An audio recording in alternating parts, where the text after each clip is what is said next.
केंद्रीय माध्यमिक शिक्षा बोर्ड यानी कि सीबीएसई की जानिब से आज यानी 27 जनवरी सन 2023 को एक पब्लिक नोटिस जारी किया गया है।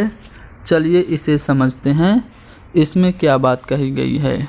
तो इसमें साफ साफ ये कहा गया है कि जिन कैंडिडेट्स ने 11 जनवरी, 18 जनवरी और 24 जनवरी को इम्तिहान दिया था और उनके सेंटर पर टेक्निकल प्रॉब्लम की वजह से उनका इम्तिहान पूरा नहीं हो पाया था, उनको दोबारा इम्तिहान देना है। ध्यान दीजिएगा, इन तारीख में जितने कैंडिडेट्स का इम्तिहान टेक्निकल प्रॉब्लम की वजह से पूरा नहीं हुआ है उनको दोबारा देना है, सबको दोबारा इम्तिहान नहीं देना। ये मत सोचिएगा कि हमने 11 को पेपर दिया था या हमने 18 या 24 को पेपर दिया था तो हमको भी देना है। नहीं, अगर आपके सेंटर पे टेक्निकल इशू हुआ था तभी आपको देना है, और अगर आपने सही से अपना इम्तिहान पूरा किया है और आपका इम्तिहान इस तारीख में ही था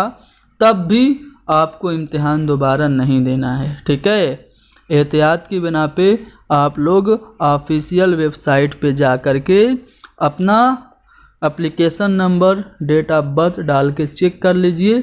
अगर आपका इम्तिहान रीशेड्यूल हुआ होगा तो नया एडमिट कार्ड आपको मिलेगा। ठीक है, लेकिन मैं फिर से बता रहा हूँ, सभी लोगों को इम्तिहान नहीं देना है।